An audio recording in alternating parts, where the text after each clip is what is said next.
رکوع نمبر 8 59 سے 64۔ اللہ کی راہ میں خرچ کا بدلہ پورا ملے گا، گھبراتے کیوں ہو؟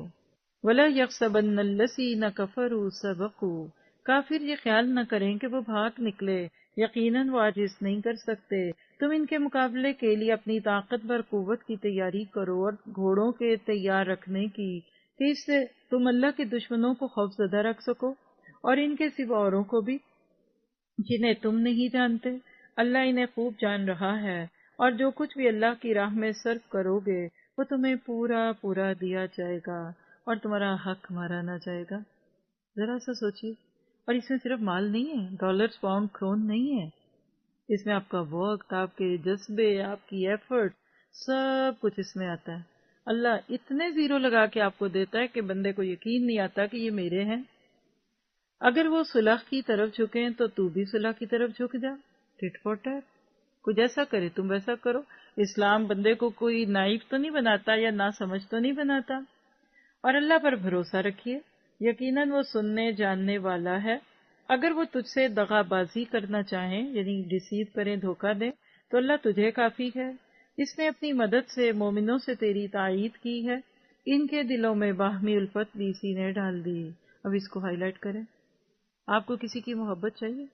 شوہر آپ کے قدموں میں اور محبوب آپ کے قدموں میں اور بچے آپ کے تابع دار ہو جائیں، کوئی وظیفہ بتا دیں؟ یہ آیت سنیے ذرا۔ محبتوں کا خزانہ الودود کے ہاتھ میں ہے۔ زمین میں جو کچھ ہے اگر سارے کا سارا بھی خرچ کر ڈالتا تو بھی ان کے دل آپس میں نہ ملا سکتا۔ یہ تو اللہ ہی نے ان میں الفت ڈال دی ہے، وہ غالب حکمتوں والا ہے۔ اے نبی تجھے اللہ کافی ہے، اور ان مومنوں کو جو تیری پیروی کر رہے ہیں۔ ایمان سے متعلق دو آیات 62 انفال۔ مومنوں کے خلاف سازشوں میں اللہ مومنوں کا مددگار ہے، گھبرانے کی ضرورت نہیں۔ 64 انفال۔ اللہ کی راہ میں نکلنے والوں کے لیے اللہ ہی کافی ہوتا ہے۔ اب یہاں کچھ ہتھیاروں کی بات ہوئی ہے، ذرا سا سمجھیے۔ اسلام کا اعتماد استعمال قوت سے زیادہ، بلکہ استعمال ہتھیار کہہ لیں، ویپنز لکھ لیں، جو مرضی لکھیں، مظاہر قوت پر ہے۔ یعنی ہاتھی کے دانت کھانے کے اور دکھانے کے اور، یہ معروف مثل ہے۔ اسلام کیا چاہتا ہے کہ ہتھیار رکھو، پوری تیاری کر کے بیٹھو۔ اگر ان کے پاس F-16 ہے تو تم F-17 لے لو، اگر ان کے پاس توپیں ہیں تو تم توپوں کے اوپر لگے ہوئے ریڈار والی لو۔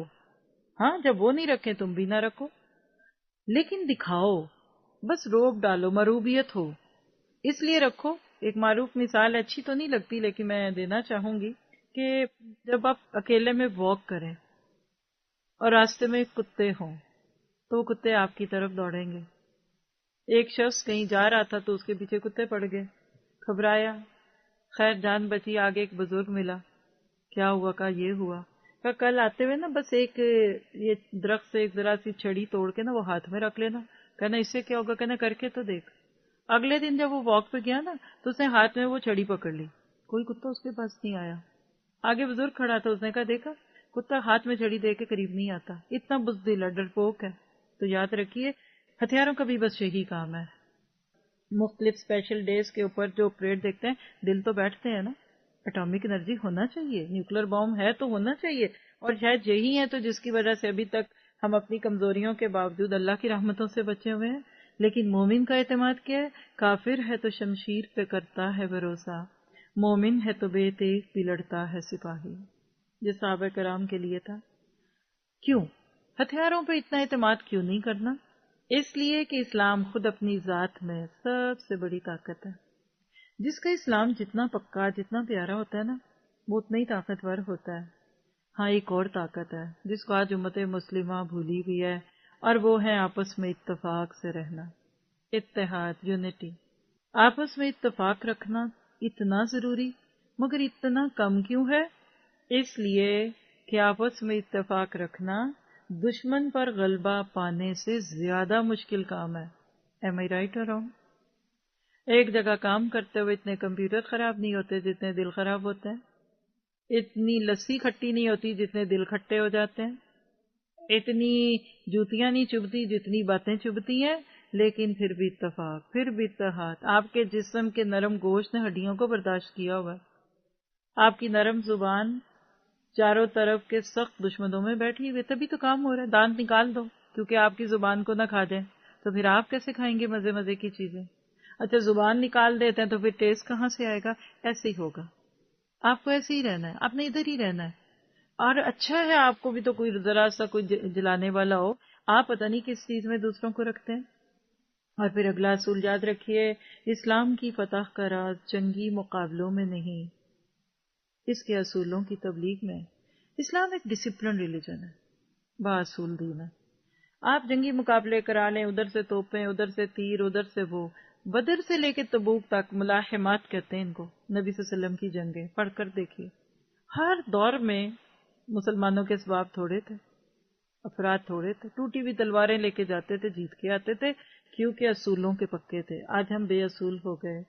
فیتھ ان ایکشن، پرامن فضا میں پرامن طریقوں سے دعوت اسلام کا کام کرنا. ہاں جب کوئی جنگ اور جب کوئی آپ کو للکارے تو پھر اس کی آنکھوں میں آنکھیں دیکھ کر بات کرنی ہے، اور آپس میں اتفاق اور محبت سے رہنا ہے. رکوع نمبر 9 65 to 69. جہاد کے لیے ذہنی اور ایمانی تیاری کی اہمیت. یعنی مومن کا مطلب یہ نہیں ہے کہ انسان تیاری کے بغیر کوئی کام کرنا شروع کر دے، اوور کانفیڈنٹ بھی نہیں ہونا. یا ایھا النبی حرض المؤمنین علی القتال، اے نبی ایمان والوں کو جہاد کا شوق دلائیے. اگر آپ میں 20 بھی صبر کرنے والے ہوں گے تو 200 پر غالب رہیں گے، اور اگر آپ میں 100 ہوں گے تو 1000 کافروں پر غالب رہیں گے، اس واسطے کہ وہ بے سمجھ لوگ ہیں.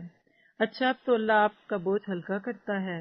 وہ خوب جانتا ہے کہ تم میں ناتوانی ہے. یہ کون سی ناتوانی تھی؟ ایمان کی کمزوری آتی جا رہی تھی وقت کے ساتھ، اس کے لیے اللہ نے تھوڑی سی سہولت دے دی. بس اگر تم میں سے 100 صبر کرنے والے ہوں تو وہ 200 پر غالب رہیں گے، اور اگر تم میں سے 1000 ہوں گے تو اللہ کے حکم سے 2000 پر غالب رہیں گے. اللہ صبر کرنے والوں کے ساتھ ہے. یعنی جتنا ایمان پختہ تھا اتنا مسلمان کے لیے چیلنج بڑا تھا. نبی کے ہاتھ میں قیدی نہیں چاہیے جب تک کہ ملک میں اچھی طرح خون ریزی کی جنگ نہ ہو جائے. تم تو دنیا کے مال چاہتے ہو اور اللہ کا ارادہ آخرت کا ہے، اور اللہ زور آور با حکمت ہے. اگر پہلے ہی سے اللہ کی طرف سے بات لکھی ہوئی نہ ہوتی تو جو کچھ تم نے لیا ہے اس بارے میں تمہیں کوئی بڑی سزا ہوتی. بس جو کچھ حلال اور پاکیزہ غنیمت تم نے حاصل کی خوب کھاؤ پیو، اور اللہ تعالیٰ سے ڈرتے رہو، یقیناً اللہ تعالیٰ غفور الرحیم ہے. ایک آیت ایمان سے متعلق 65 انفال. ایمان کی مضبوطی مومن کو کئی گنا دشمنوں پر بھاری کر دیتی ہے. اب ان آیات میں جو بات ہے تھوڑا سا اس کو سمجھیے گا. اللہ تعالیٰ نے ان ساری آیات میں مسلمانوں کو وہ اندر کے راز بتا دیے کہ اگر مسلمانوں کو وہ معلوم ہو جائیں تو وہ بہت جلدی دشمنوں پہ غالب بھی آئیں گے اور اپنے نفس کے اوپر بھی غالب آئیں گے. پہلی بات آپ نے دیکھی کہ یہاں ہزاروں کی بات ہے. اس سے یہ پتہ چلتا ہے کہ جنگ کرنا افراد کا کام نہیں ہے، یہ اجتماعی کام ہے.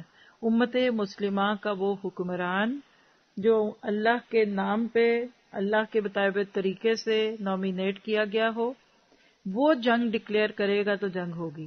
13 سال تک آپ نے کبھی نہ سنا ہوگا کہ ابو بکر گئے اور جا کر کسی کا سر پھوڑا ہے، اور پھر عمر تو رکے ہی نہ، وہ جا کر 5-6 کافروں کو مارا ہے. کفوا ایدیکم کفوا ایدیکم. اجتماعی کام ہے، یہ آپ کا میرا نہیں ہے، یہ افراد نہیں اٹھ کر چل پڑتے. اس کے لیے آج چونکہ ہم آئیڈیل حالات میں نہیں ہیں نا، اس لیے مسائل ہے. جو درد رکھتے ہیں وہ بھی ٹھیک رکھتے ہیں، جو جا کے لڑ رہے ہیں ان کے اندر بھی جذبے بہت ہیں، کیونکہ دوسرا نہیں کھا رہا تو وہ بیٹھ کے دیکھتے رہیں. لیکن اللہ تعالیٰ نے کتاب میں جو بات بتائی وہ اجتماعیت کی ہے. پھر اس میں فقہ کی بات ہوئی، تفقہون یفقہون، ان کو سمجھ نہیں، ان کو سمجھ ہے. آگے بھی بات آئے گی اس پہ، تو نوٹ کیجئے گا. ہمارے ہاں فقہ کس کو کہتے ہیں؟ جھگڑے کی بنیاد. ان کی فقہ ان کی فقہ، اس کے اندر کسی ایک کی ٹھیک ہے. حالانکہ فقہ کہتے ہیں وہ بصیرت اور شعور جو ایمان کے نتیجے میں حاصل ہے. قرآن کو سمجھا ہوا شخص صاحب فقہ ہوتا ہے. فقاہت اللہ دے دے. اب دیکھیے جو ایمان اس سال ہم نے چوز کیا نا، مجھے اس کو 2 مہینے میں دورہ قرآن کروانے پہ چوز کرنا چاہیے تھا، یا پھر مجھے اگلا پورا سال ایمان پہ بات کرنے کی اجازت دیجیے.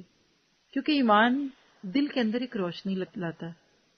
جیسے ایک اندھیرے کمرے میں ایک بلب جلتا ہے نا تو آپ کمرے میں پڑی ہوئی ہر چیز کو دیکھ لیتے ہیں، اور جتنا تیز بلب ہوگا آپ کو اتنی چیزیں، کیا مٹی دکھے گی، کچرا دکھے گا، دھول دکھے گی۔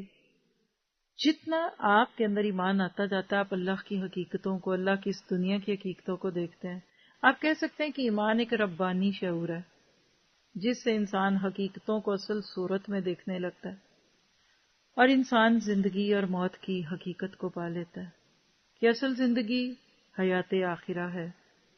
یہی چیز مومن کو نڈر بنا دیتی ہے، اور پھر ایمان والے کے لیے تو موت جنت کا دروازہ بن جاتی ہے، اور پھر وہ بھی موت کون سی؟ جو کہ اللہ کے رستے میں آئے۔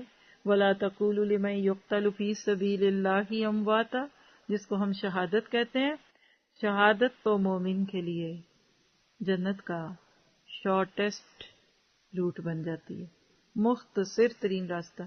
آپ نیویگیٹر چوز کرتے ہیں تو وہ آپ سے پوچھتا ہے نا کون سا راستہ چاہیے، ٹول فری، ٹول فلاں، لمبا چھوٹا۔ جب اندر ایمان کا بلب جلتا ہے نا تو پھر پتا چلتا ہے کہ شہید پہ عذاب قبر کوئی نہیں، شہید کا حساب کوئی نہیں، شہید سیدھا جنت میں، شہید کی روح جنت میں سبز پرندے کی صورت میں، سارا دن چرتے چگتے رات کو اللہ تعالیٰ کے عرش کے نیچے آ کر سو جاتے۔ تو پھر دل کیسے لگے؟ صحابہ کا دل کیوں نہیں لگتا تھا دنیا میں؟ اور یاد رکھیے کہ یہاں ایک اور بات جو ہم نے دیکھی، مومن اور غیر مومن کا فرق۔ یہ جو ایمان نہ ہونا ہے نا، یہ غیر مومن ہونا ہے۔ مومن اللہ سے ڈرتا ہے، غیر مومن لوگوں سے ڈرتا ہے۔ مومن آخرت کی فکر کرنے والا ہے، اور غیر مومن دنیا کی فکروں میں گھلنے والا ہے۔ اپنے آپ کو ہم خود پرکھیں، کوئی ہمیں نہیں جانتا، ہم خود کو جانتے ہیں۔ مومن حقیقت پسند ہوتا ہے، غیر مومن جذباتی عمل کرنے والا ہوتا ہے۔ مومن وسعت والا، ظرف والا ہوتا ہے، اور غیر مومن تنگ ظرف ہوتا ہے۔ اللہ نے یہاں 1000 کے مقابلے میں 100 اور پھر بعد میں 200 کے مقابلے میں 20 کی بات کر کے قتال کا حکم جماعت اور فوج کے لیے یہ اصول دے دیا۔ جنگی قیدیوں کے لیے جو بات تھی، جو وہ قصہ چل رہا ہے، اللہ کے نبی صلی اللہ علیہ وسلم کا دل نرم تھا، حضرت ابو بکر صدیق بھی رقیق القلب تھے، کہا اللہ کے نبی ان کو چھوڑ دیتے ہیں، کوئی بات نہیں ہے نا، ان سے ہم کچھ کام لے لیتے ہیں، اسلام کو مال کی ضرورت ہے۔ جبکہ حضرت عمر اور حضرت سعد بن معاذ کی رائے مختلف تھی، انہوں نے کہا اللہ کے نبی، اللہ نے سارے سردار کفر کے جو جس کو آپ کہتے ہیں کہ ان کے دماغ آپ کو دے دیے، ان کو کچل دیجئے ورنہ یہ دوبارہ سازشیں کریں گے اور اگلے سال آ جائیں گے۔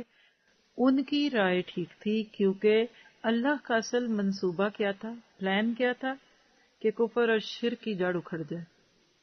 اسی لیے اللہ نے سارے سرداران قریش کو میدان بدر میں جمع کر دیا۔ بدر کے قیدیوں کی مہلت مدت ایک اجتہادی غلطی کے نتیجے سے ہوئی تھی، لیکن اس سے ان کے لیے اصلاح کا دروازہ کھل گیا، اور تاریخ گواہ ہے کہ بدر کے جو قیدی چھوڑ دیے گئے تھے بعد میں ان میں سے اکثر مسلمان ہو گئے، بلکہ حضرت عباس رضی اللہ عنہ تو اسی قید کے دوران ہی مسلمان ہو گئے تھے۔ تو کیا پتہ چلا؟ حق کے لیے اٹھنے والی کوئی بھی انسانی تحریک ہو، وہ انسانی نہیں، ربانی ہوتی ہے، وہ خدائی معاملہ ہوتا ہے، اور جس کی پشت پناہی خود اللہ کرے اس کو کون جتائے گا، اس کو کون ہرائے گا؟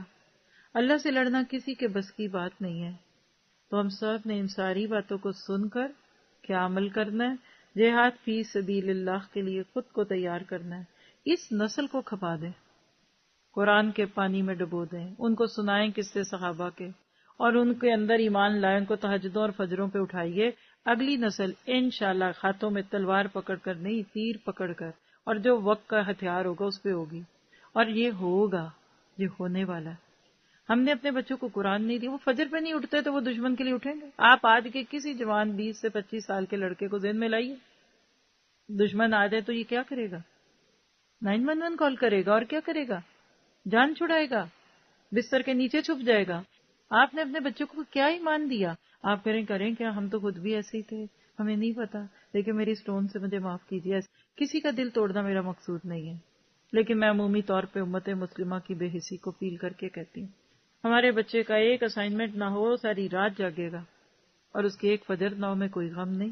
تو نسلوں کو تیار کرنا ہے۔ رکوع نمبر 10 ہے، 70 سے 75۔ اب سورت پوری ہو رہی ہے، اتنی جذباتی سورت، اتنی ایموشنل سورہ۔ لوگ کہتے ہیں بوجھل ہے، میں کہتی ہوں یہ لو سٹوریز ہیں، اللہ سے محبت کی کہانی ہے سورت انفال میں، اور پھر آگے توبہ میں بھی۔ تو کیا ٹاپک ہے آج کے دور کے انصار اور مہاجر؟ یا ایھا النبی قل لمن فی ایدیکم من الاسری، اے نبی اپنے ہاتھ تلے کے قیدیوں سے کہہ دو کہ اگر اللہ تعالیٰ تمہارے دلوں میں نیک نیتی دیکھے گا تو جو کچھ تم سے لیا گیا ہے اس سے بہتر تمہیں دے دے گا، اور پھر گناہ بھی معاف فرمائے گا، اور اللہ بخشنے والا مہربان ہے۔ اور اگر وہ تجھ سے خیانت کا خیال کریں گے تو یہ تو اس سے پہلے خود اللہ کی خیانت کر چکے ہیں، آخر اس نے انہیں گرفتار کرا دیا، اور اللہ تعالیٰ علم اور حکمت والا ہے۔ جو لوگ ایمان لائے اور ہجرت کی اور اپنے مالوں اور جانوں سے اللہ کی راہ میں جہاد کیا۔ گن رہے ہیں کتنی قسم کے لوگ ہیں، اور جن لوگوں نے ان کو پناہ دی اور مدد کی، یہ سب آپس میں ایک دوسرے کے رفیق ہیں۔ اور جو ایمان تو لائے ہیں لیکن ہجرت نہیں کی، تمہارے لیے ان کی کچھ بھی رفاقت نہیں جب تک کہ وہ ہجرت نہ کریں۔ ہاں اگر وہ تم سے دین کے بارے میں مدد طلب کریں تو تم پر مدد کرنا ضروری ہے، سوائے ان لوگوں کے کہ تم میں اور ان میں عہد و پیمان ہے۔ تم جو کچھ کر رہے ہو اللہ خوب جانتا ہے۔ 3 قسم کے لوگوں کا تذکرہ اس آیت میں۔ کافر آپس میں ایک دوسرے کے رفیق ہیں۔ 4 قسم، اگر تم نے ایسا نہ کیا تو ملک میں فتنہ ہوگا اور زبردست فساد ہوگا۔ جو لوگ ایمان لائے اور ہجرت کی اور اللہ کی راہ میں جہاد کیا اور جنہوں نے پناہ دی اور مدد پہنچائی، یہی لوگ سچے مومن ہیں، ان کے لیے بخشش ہے اور عزت کی روزی ہے۔ اور جو لوگ اس کے بعد ایمان لائے اور ہجرت کی اور تمہارے ساتھ ہو کر جہاد کیا، پس یہ لوگ بھی تم میں سے ہی ہیں اور رشتے ناتے والے ان میں سے بعض کے زیادہ نزدیک ہیں اللہ کے حکم میں، بے شک اللہ تعالیٰ ہر چیز کا جاننے والا ہے۔ 3 آیات ایمان سے متعلق۔ 72 مہاجرین اور انصار کی فضیلت۔ آیت 74 انفال، اللہ کے راستے میں نکلنے والوں کے آپس کے تعلق کی تعریف، یعنی یہ نہیں کہ اللہ کے راستے میں دوسروں کو اللہ سے جوڑ رہے ہیں اور خود آپس میں کٹ رہے ہیں۔ اور انفال 75 خونی رشتے ایک دوسرے کے زیادہ حقدار ہوتے ہیں لیکن ایمانی رشتہ اس سے بھی اوپر ہے۔ کیا پتہ چلا کہ یہ ہے وہ آیت جس میں مہاجرین اور انصار کا تذکرہ ہے۔ ہم بچپن سے ان کے قصے سنتے آ رہے ہیں، وہ ایسے تھے، وہ ایسے تھے، ان کو یہ ملا، ان کو وہ ملا، لیکن کبھی آپ نے سوچا کہ اللہ نے ان کو کیا خوبیاں دی؟ اور دیکھیں جنت عدن کی بات آئی ہے، اللہ کے نبی نے فرمایا کہ جنت عدن میں 2 باغ سونے کے ہیں اور 2 چاندی کے ہیں، یعنی خوبصورتی کی انتہا دیکھیے، اور یہ سارا ان کو ملنا ہے جن کے تذکرے ادھر ہیں۔ آپ اور میں اپنی زندگی پہ اس کو لے کر دیکھ لیں، یعنی جنت میں جن گھروں کو اور جن باغوں کو اللہ سونے اور چاندی کا کہہ رہا ہے، تو سوچئے پھر وہاں جو زیور پہنایا جائے گا وہ کس سونے کا ہوگا؟ ہم دنیا میں سیمنٹ اور مٹی اور پتھر گارے کا زیور تو نہیں پہنتے نا، تو جب گھر سونا چاندی کے ہیں تو باقی کیا ہوگا؟ اور ذالک الفوز العظیم، اور ذالک عزت اور تشریف کا آیت 72 کے اندر کہتے ہیں گنگا جمنی چوڑیاں، 2 ٹون چوڑیاں، سلور گولڈن۔ اللہ نے ایک کو سلور اور ایک کو گولڈن کہا، اور اصل جو آج آپ خواہش کر کے یہاں سے اٹھیں گے وہ یہی کریں گے کہ اللہ یا مجھے مہاجر بنا لے یا مجھے انصار بنا لے۔ آپ دیکھ رہے ہیں کہ کیسے اللہ تعالیٰ نے ادھر ان چیزوں کو لا کر آپ کو مجھے یہ بتا دیا کہ ہم اللہ کے کام کے بن جائیں، فائدہ ہوگا۔ ہم بھی مدد کرتے ہیں، ہر انسان کرتا ہے، مسلمان بھی کرتا ہے، غیر مسلم بھی کرتا ہے، لیکن ہم ایک دوسرے کی مدد اپنی نسبتوں کی وجہ سے کرتے ہیں۔ بھائی کی کر دی، بہن کی کر دی، کوئی پیارا ہے تو کر دی، کسی کو جانتے ہیں تو اس کی کر دو۔ لیکن انصار نے مہاجرین کی مدد صرف اور صرف اللہ کی نسبت سے کی، اللہ کی محبت میں کی، ایمان کی نسبت سے کی۔ یہ آسان نہیں ہے، 3 دن سے زائد کوئی مہمان آپ کے گھر آ کے ٹھہر جائے فکر لگ جاتی۔ کرتے تو سب کچھ ہے لیکن مروت میں، مجبوری میں نہیں۔ انہوں نے بھی کیا تھا، ہم پاکستان جائیں گے تو ہم بھی کریں گے، وہ بھی ہماری کریں گے، اور یہ اور وہ، اور کہیں کو ڈر بھی ہوتا ہے، کسی رشتے کا کوئی گمان بھی ہوتا ہے، لیکن وہ اللہ کے طرف سے آنے والوں کو دے رہے۔ اور جنہوں نے ہجرتیں کی، آپ اور میں کر سکتے ہیں، معاف کیجیے آپ، چونکہ میرے سامنے تو پوری دنیا کے ڈفرینٹ لوگ ہیں نا، کیا آپ اپنا یہ ملک چھوڑ کے جا سکتے ہیں کسی وجہ سے؟ کیا آپ اپنا پاکستان یا اپنا انڈیا یا اپنا بنگلہ دیش چھوڑ کر کسی صومالی ملک میں یا افریقی ملک میں جا سکتے ہیں جو ان ملکوں سے بھی غریب ہو؟ یہ تو مجھے پتا ہے کہ دوسری طرف تو ہم جا سکتے ہیں. اور ہم امریکہ میں اتنے سال سے رہنے والے چھوڑ سکتے ہیں اس کو؟ کینیڈا والے، ناروے والے، پیرس والے روتے ہیں، دھوتے ہیں، کل بلاتے ہیں. وہ کہتے ہیں نا کہ سانپ کے بل میں ہاتھ رکھا ہوا پھر بھی جا نہیں سکتے. تو صحابہ کے دل کیسے تھے؟ وہ چوئنگم لگ جاتی ہے نا کپڑے میں تو کپڑا پھٹ جاتا ہے، چوئنگم نہیں اترتی. اس طرح یہ دنیا کی محبت ہمارے ساتھ چپکی ہوتی ہے. تو ایسے وقت میں اپنا گھر بار چھوڑنا کیوں؟ کیونکہ ہجرت جنت میں داخلے کا دروازہ ہے. جس سے پیار ہوتا ہے نا اس کے لیے چھوڑتے ہیں. مال سے پیار ہے، مال کے لیے آتے ہیں. شادی ہوئی، شادی کے بعد ادھر شفٹ ہو گئے. تعلیم سے پیار ہے، تعلیم کے لیے ہمارے بچے کیا بچیاں بھی جاتی ہیں دوسرے ملکوں میں، اکیلی رہتی ہیں، اکیلی آتی جاتی ہیں، ہمیں کوئی فکر نہیں. ہم کس دین کی دوسروں کو دعوت دیں؟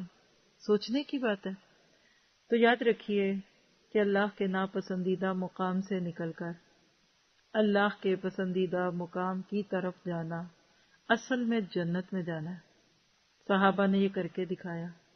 اور یہ جہاں پر میں بار بار ایمان کی باتیں کرتے جا رہے ہیں نا، تو ایمان کیا ہے؟ آپ کہتے ہیں آمنت باللہ وکتبہ ورسلہ، بچپن سے پہاڑوں کی طرح پڑا ہوا ہے. حالانکہ آپ کو پتا ہے کہ ایمان لانے کا مطلب کیا ہے؟ اللہ پر ایمان لانا، اللہ کے لیے زندگی گزارنے کا فیصلہ.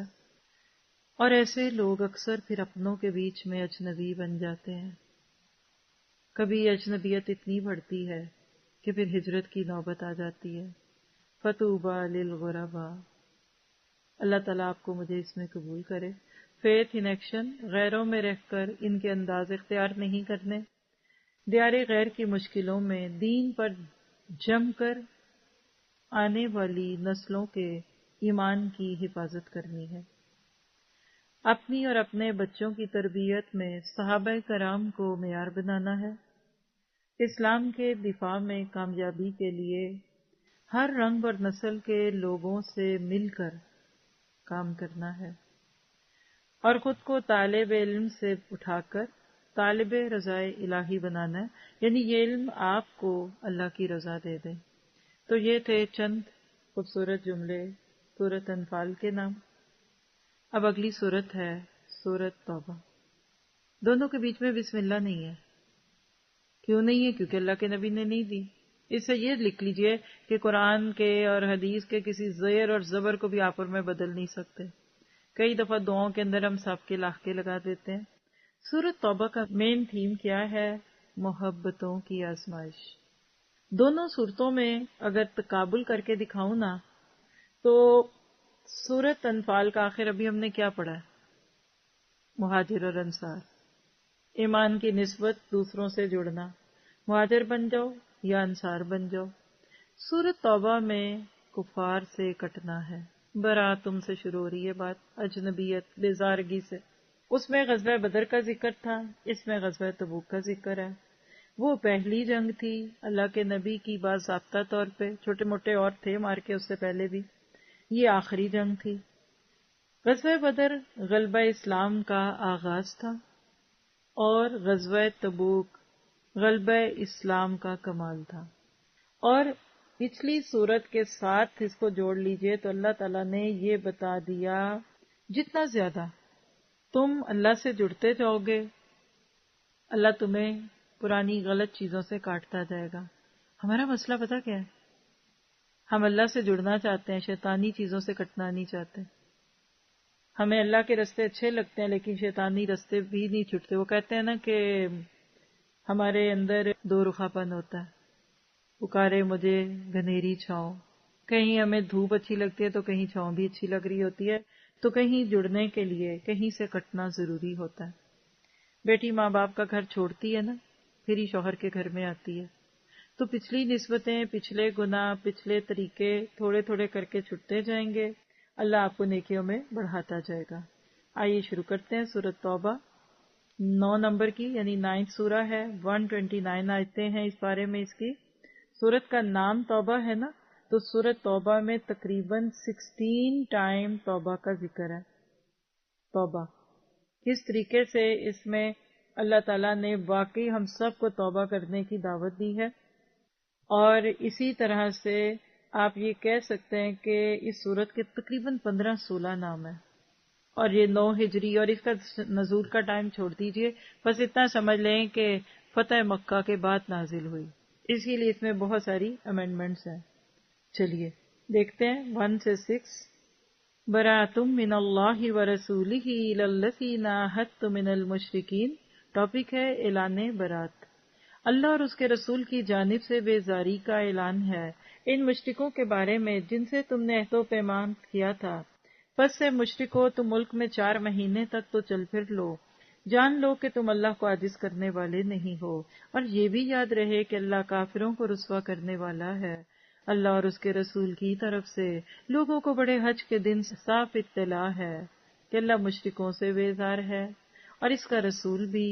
اگر اب بھی تم توبہ کر لو تو تمہارے حق میں بہتر ہے، اور اگر تم روگردانی کرو تو جان لو کہ تم اللہ کو ہرا نہیں سکتے، اور کافروں کو دکھ کی مار کی خبر پہنچا دیجیے۔ یہاں حج اکبر کا ذکر ہے۔ ہمارے کلچر میں عموماً جمعے کے دن کے حج کو حج اکبر کہتے ہیں، یہ درست نہیں ہے۔ عمرے کو حج اصغر اور ہر حج کو عرب لوگ حج اکبر کہتے تھے، سوائے ان مشرکوں کے جن سے تمہارا معاہدہ ہو چکا ہے، اور انہوں نے تمہیں ذرا سا بھی نقصان نہیں پہنچایا، نہ کسی کی تمہارے خلاف مدد کی ہے، تو تم بھی اس کے معاہدے کی مدت ان کے ساتھ پوری کرو۔ اللہ تعالیٰ پرہیزگاروں کو دوست رکھتا ہے۔ پھر حرمت والے مہینوں کے گزرتے ہی مشرکوں کو جہاں پاؤ قتل کرو، انہیں گرفتار کرو، ان کا محاصرہ کرو، اور ان کی طاق میں ہر گھاٹی میں جا بیٹھو۔ ہاں اگر وہ توبہ کر لیں اور نماز کے پابند ہو جائیں اور زکوٰۃ ادا کرنے لگے تو تم ان کی راہیں چھوڑ دو، یقیناً اللہ تعالیٰ بخشنے والا مہربان ہے۔ اگر مشرکوں میں سے کوئی تجھ سے پناہ طلب کرے تو اسے پناہ دے دو، یہاں تک کہ وہ کلام اللہ سن لے، ہائی لائٹ کریے گا، پھر اسے وہ اپنی جائے امن تک پہنچا دے، یہ اس لیے کہ یہ لوگ بے علم ہیں۔ نوٹ کیا آپ نے؟ اللہ ان کی بھی ہدایت کی امید رکھتا ہے جنہوں نے اپنے نبی کو ہجرت تک پہ مجبور کیا۔ تو کیا پتہ چلا کہ مفسد اور مشرک کے لیے بھی توبہ اور ہدایت کا دروازہ کھلا ہے۔ ہمیں بھی اپنے ہر چھوٹے بڑے گناہ کی معافی مانگنی ہے، دین پر نئے آنے والوں کو سنبھلنے کا وقت دینا چاہیے، غیر مسلموں کو قرآن کے ذریعے دین حق کی دعوت دینی ہے، اور آج کے دور کے انصار یا مہاجر بننا۔ آج یہاں پر میں کیسے یہ کام کر سکتے ہیں کہ ہم اللہ کے دین کی طرف آنے والوں کو تھامیں؟ آپ دیکھیے کہ کچھ لوگ ہیں وہ نئے نئے آ رہے ہیں، جیسے آپ میں سے بہت سارے لوگ جو پہلی دفعہ قرآن سن رہے ہیں۔ قرآن گھروں میں آئے گا، اندر آئے گا، چینج آئے گی، تبدیلی آئے گی، قبلے بدلیں گے تو مسئلے شروع ہوں گے۔ تو آپ ہیں اس وقت مہاجرات، میں اب سب کو ویلکم کرتی ہوں۔ یہ آواز جس کان تک پہنچ رہی ہے اور وہ پہلی دفعہ قرآن سن رہا ہے تو آپ مہاجرہ ہیں، اور میں دعا کرتی ہوں کہ اللہ آپ کو پوری ہجرت کا اجر دے دے ابھی سے۔ انصار کون ہیں؟ جن کا یہ 22واں دورہ قرآن ہے اور جو کئی جگہ کئی لوگوں سے پڑھ چکے ہیں۔ آپ ان آنے والوں کو تھامیے۔ ان آیتوں میں اللہ نے کہا کہ مشرکوں کو بھی سننے کا موقع دو، تو ہم سب تو مسلمان ہیں۔ اللہ ہمیں آج کے مہاجر اور انصار بنا دے۔ رکوع نمبر 2 7 سے 16 7 to 16، عہدوں اور قسموں کی پاسداری کرو۔ کیف یکون للمشرکین عہد عند اللہ وعند رسولہ، مشرکوں کا عہد اللہ اور اس کے رسول کے نزدیک کیسے رہ سکتا ہے، سوائے ان کے جن سے تم نے عہد و پیمان مسجد حرام کے پاس کیا۔ جب تک وہ لوگ تم سے معاہدہ نبھائیں تم بھی ان سے وفاداری کرو۔ اللہ متقیوں سے محبت رکھتا ہے، ان کے وعدوں کا کیا اعتبار۔ ان کا اگر تم پر غلبہ ہو جائے تو نہ یہ قرابت داری یعنی رشتہ داری کا خیال کریں، نہ عہد و پیمان کا۔ اپنی زبانوں سے تو تمہیں خوش کر رہے ہیں یعنی پرچا رہے ہیں، لیکن ان کے دل نہیں مانتے، ان میں سے اکثر فاسق ہیں۔ انہوں نے اللہ تعالیٰ کی آیتوں کو بہت کم قیمت پر بیچ دیا اور اس کی راہ سے روکا۔ بہت برا ہے جو یہ کر رہے ہیں۔ یہ تو کسی مسلمان کے حق میں کسی رشتہ داری کا یا عہد کا بالکل بھی لحاظ نہیں کرتے، یہ ہیں ہی حد سے گزرنے والے۔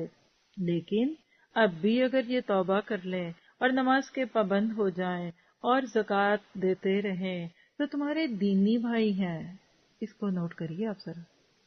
ہم تو جاننے والوں کے لیے اپنی آیتیں کھول کھول کر بیان کرتے ہیں۔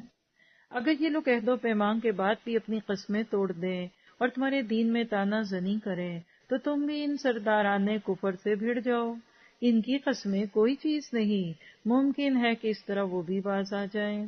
تم ان لوگوں کی سرکوبی کے لیے کیوں تیار نہیں ہوتے جنہوں نے اپنی قسموں کو توڑ دیا اور پیغمبر کو جلا وطن کرنے کی فکر میں ہے، اور خود ہی پہلی بار انہوں نے تم سے چھیڑ کی ہے؟ کیا تم ان سے ڈرتے ہو؟ اللہ ہی زیادہ مستحق ہے کہ تم اس کا ڈر رکھو، بشرطے کہ تم ایمان والے ہو۔ ان سے تم جنگ کرو، اللہ تعالیٰ انہیں تمہارے ہاتھوں سے عذاب دے گا، انہیں ذلیل اور رسوا کرے گا، تمہیں ان پر مدد دے گا اور مسلمانوں کے کلیجے ٹھنڈے کرے گا اور ان کے دل کا غصہ اور غم دور کرے گا، اور وہ جس کی طرف چاہتا ہے رحمت سے توجہ فرماتا ہے۔ اللہ تعالیٰ جانتا بوجھتا حکمت والا ہے۔ کیا تم سمجھے بیٹھے ہو کہ تم چھوڑ دیے جاؤ گے، حالانکہ اب تک اللہ نے تم میں سے انہیں ممتاز نہیں کیا جو مجاہد ہیں اور جنہوں نے اللہ اور اس کے رسول کے اور مومنوں کے سوا کسی کو دلی دوست نہیں بنایا۔ اللہ تعالیٰ خوب خبردار ہے جو تم کر رہے ہو۔ 3 آیات ایمان سے متعلق۔ پہلی آیت نمبر 10 ہے، مفاد پرست اعتماد پرست نہیں ہوتے، یعنی جو اپنے ہی فائدوں کے لیے آپ کی طرف بڑھے آپ اس میں اعتماد نہ کیجیے۔ آگے ہے آیت نمبر 14، اللہ کو مومن کی خوشی عزیز ہے۔ یہاں ایک بدگمانی ہمارے دلوں میں کہ شاید اللہ تعالیٰ تو ہمیں خوش نہیں دیکھنا چاہتا، تو اس کو چینج کر لیجئے۔ آیت 16، جنت کسے عطا کی جائے گی؟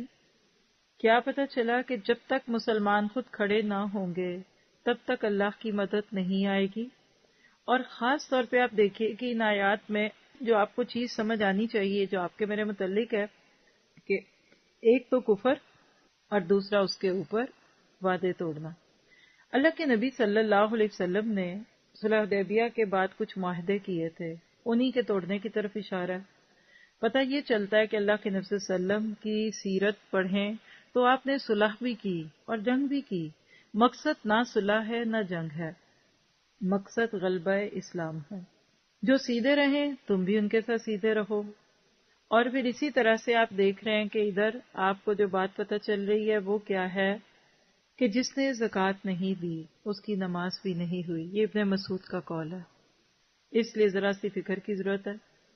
پھر اتنی بڑی معافی کہ بھائی بنا دیا۔ آپ ذرا سوچئے کہ لوگوں نے حضرت حمزہ کو شہید کیا ظلم اور تکلیف کے ساتھ، حضرت بلال کو کوڑے کس طرح مارے جاتے تھے، کس طرح ان کو جانوروں کی طرح دھکیلا جاتا تھا، لیکن اس کے باوجود بھی آپ دیکھ رہے ہیں کہ اللہ کے نبی ان کو معاف کر رہے ہیں۔ یہاں پتہ چلتا ہے کہ ایسی معافی اللہ کا رسول ہی دے سکتا ہے، اتنا بڑا دل کسی ڈکٹیٹر کا نہیں ہو سکتا۔ کسی نے کہا کہ جان کو خطرہ ہو تو صدقہ دے کر جان بچاؤ، دین کو خطرہ ہو تو جان دے کر دین کو بچاؤ۔ اللہ کرے ہمیں یہ سبق یاد ہو جائے۔ پھر اس میں سینوں کی ٹھنڈک کی بات ہوئی۔ کیا کافروں کو مار کے مرتا دیکھ کر ان کا خون بہتا دیکھ کر ٹھنڈا ہو سینہ؟ نہیں، مومن کو ٹھنڈک کافر کو قتل ہوتے دیکھ کر نہیں، اسے مسلمان ہوتے دیکھ کر ملتی ہے، اور صحابہ اس کی عملی تصویر تھے۔ فیتھ ان ایکشن، ان لوگوں کے عہد و پیمان کی پاسداری نہیں جو خود عہد توڑے، یعنی اسلام میں جو چیز بالکل قابل برداشت نہیں ہے نا وہ کمٹمنٹ کر کے پوری نہ کرنا۔ آپ نے لوگوں کو امید دلا دی اور بعد میں آپ اس امید پہ پورے نہیں اترے۔ اسی طرح کسی کو پچھلے گناہوں کا تانا یا یاد دہانی نہیں کروانی چاہیے۔